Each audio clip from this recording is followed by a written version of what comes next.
Bonjour à tous et bienvenue dans cette nouvelle vidéo, aujourd'hui en partenariat avec GM Édition pour vous présenter un très beau livre. Un livre fait pour les fans de séries, un peu comme moi, vous savez que j'adore les séries évidemment.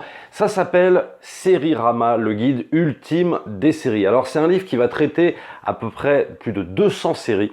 Et alors ce qui est très intéressant, c'est que ça va des années 50, par exemple, on peut citer Alfred Hitchcock présente, La quatrième dimension, et ça va jusqu'à Tchernobyl. Par exemple, voilà, ça va jusqu'à des séries de 2019, donc ça couvre un gros éventail. Il y a des séries américaines, il y a des séries françaises, et puis surtout ça va traiter aussi de toutes les séries de tous les networks, c'est-à-dire HBO, Netflix, NBC, CBS, etc. etc. C'est un guide en gros qui va traiter de l'essentiel des séries. Alors ce qu'il faut comprendre avec Sérirama, c'est que c'est pas un livre de critique. C'est des journalistes qui ont travaillé dessus, je crois des journalistes de SoFilm, mais le truc c'est que c'est pas des critiques sur chaque série répertoriée. Ça va être surtout des analyses assez brève avec le pitch, savoir de quoi parle cette série, le nombre d'épisodes, le nombre de saisons qu'il y a eu, l'année de production, les acteurs, etc.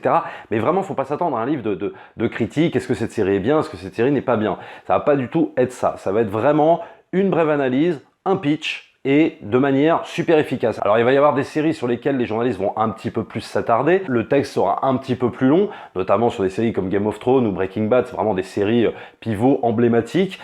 Sinon c'est très court, mais pour le coup c'est très efficace et surtout on en apprend sur les coulisses. Par exemple si je prends l'exemple de Dallas dans les années 80, enfin 70-80, on apprend évidemment qu'il y a eu je crois 14 saisons et on apprend par exemple que le pilote n'a connu qu'un succès très limité et que le network et que le créateur de Dallas l'avait pensé plus comme une mini-série, reprenant un petit peu la thématique de Roméo et Juliette, parce que Dallas au début ça parle un petit peu de ça, et vu le succès grandissant de la série, on en est arrivé à 14 saisons. Il y a plein de choses, plein d'anecdotes sur plein d'autres séries qu'on apprend dans ce livre et qui sont plutôt intéressantes. Il y a des choses évidemment qu'on connaît, et puis d'autres choses, on apprend, voilà, on se dit ah tiens c'est marrant, je ne savais pas par exemple que sur telle ou telle série, en coulisses, il s'était passé ça, il s'était passé tel événement. Alors ce qui est très intéressant je trouve avec ce genre de guide, à l'heure d'internet, à l'heure de Google, à l'heure de Wikipédia, de Netflix, où on scrolle de partout, et effectivement, t'as plus vraiment besoin d'un guide maintenant pour regarder des séries, je dirais que ce guide, il se prend d'une manière différente. En gros, ce guide ne sert pas pour les gens qui sont devant Netflix et qui vont scroller pour savoir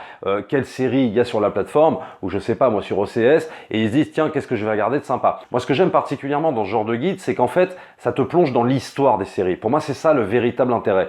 C'est-à-dire que t'as toujours quelqu'un dans une soirée ou je ne sais où qui va te dire t'as déjà vu cette série là qui date des années 2000 ou 2002 ou des années 90 qui s'appelle je sais pas moi Profit, est-ce que t'as déjà vu une autre série qui s'appelle comme ci comme ça? Et toi tu te dis ah bah non c'est vrai je l'ai jamais vu. Et alors ce qui est marrant c'est qu'en feuilletant justement ce livre, en regardant tu dis ah tiens c'est marrant cette série, bah ça je l'avais pas vu, ça je l'ai loupé, on m'en a toujours parlé, etc. etc. Et donc ça te permet d'avoir donc déjà de savoir de quoi ça parle et puis après de connaître un petit peu les raisons de pourquoi cette série a perduré ou pourquoi elle s'est arrêtée. Si je prends l'exemple de Profit, l'auteur nous explique qu'en gros le personnage était tellement immoral qu'il y a eu des plaintes de téléspectateurs. Donc les showrunners et la production et le network ont décidé d'arrêter cette série, alors qu'on était peut-être en face d'une des plus grosses séries du style Breaking Bad, etc., avec un personnage anti-héros qu'on aura un peu plus tard, mais à l'époque, il faut savoir que ça se faisait pas trop, justement, de mettre un anti-héros au centre des débats dans une série. Donc voilà, c'est ce genre de choses qu'on apprend. Par rapport aux petits bonus qu'il y a dans ce livre, donc il y a une petite préface de Cédric Clapiche, il y a aussi des interviews, par exemple, de sociologues qui analysent le phénomène des séries, qu'est-ce que disent les séries sur notre société, le binge-watching, etc. On a aussi l'interview d'une psychologue qui s'intéresse, elle, à l'addiction, en fait, qu'on a par rapport aux séries, pourquoi on est en telle addiction par rapport à certaines séries, pourquoi on est toujours triste quand les séries s'arrêtent et pourquoi des fois même il y a un sentiment de colère aussi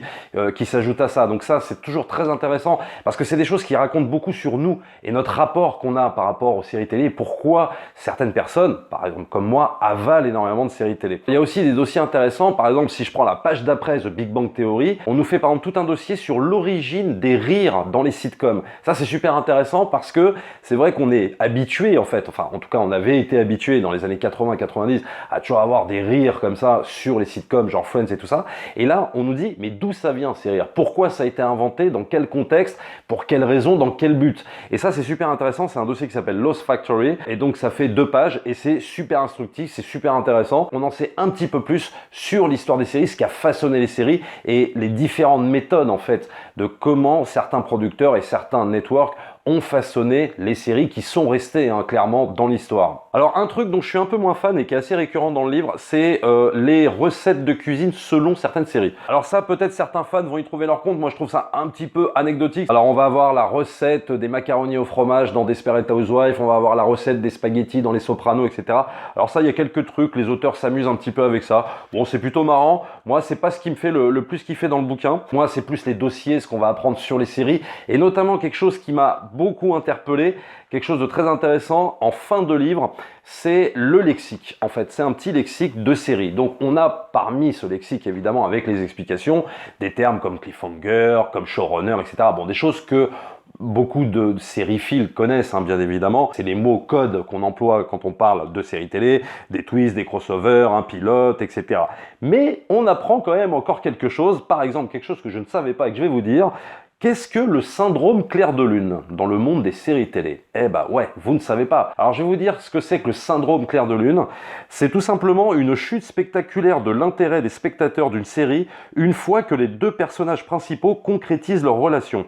Un terme né de la frustration liée à la fin de la tension romantique entre les deux personnages de la série Clair de Lune avec Bruce Willis et Sybil Shepherd. Voilà, donc un terme intéressant. Je ne savais pas qu'on utilisait ce terme-là pour montrer le désintérêt d'une audience par rapport à une série, mais force est de constater qu'on l'appelle le syndrome Clair de Lune. Donc on apprend encore plein de choses là-dessus. Par exemple, en lisant le livre pour faire la vidéo, je suis tombé sur un truc bête, vous allez me dire, mais c'est tellement ça. The West Wing, à la Maison Blanche. C'est une série dont on m'a toujours parlé, c'est une série que j'ai toujours loupée. Ça existe des fois dans la vie de séries maniaques, de sériphiles, il y a toujours des séries dont on te parle et que tu ne vois jamais, tu sais pas pourquoi, parce que tu as toujours une nouvelle série qui arrive, tu privilégies plus une série qu'une autre, etc.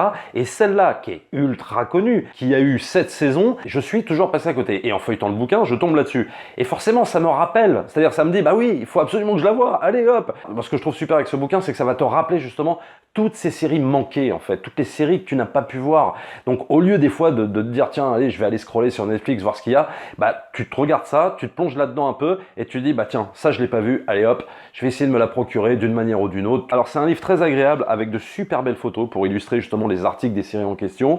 Il y a des photos évidemment promo qu'on a déjà vues et il y a d'autres photos qui vont sortir des fois, soit issues du tournage ou issues de d'autres photos promotionnelles et qui sont vraiment super agréables à regarder je trouve. Vraiment c'est vraiment un régal pour les yeux même, c'est bien écrit, c'est clair, ça va droit au but, il n'y a pas d'analyse superflue. Donc voilà, Sérirama, un beau bouquin à vous offrir si vous êtes fan de séries ou à offrir pour tous les autres fans de séries que vous connaissez.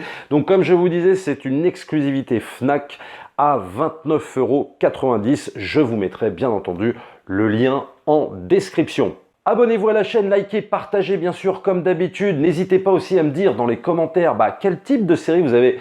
Quelle série vous avez manqué par exemple dans les années 90, les années 2000. Il y a forcément plein de séries dont on vous a beaucoup parlé et que vous avez manqué. N'hésitez pas aussi à vous rendre sur les deux liens qui soutiennent la chaîne, c'est toujours très important.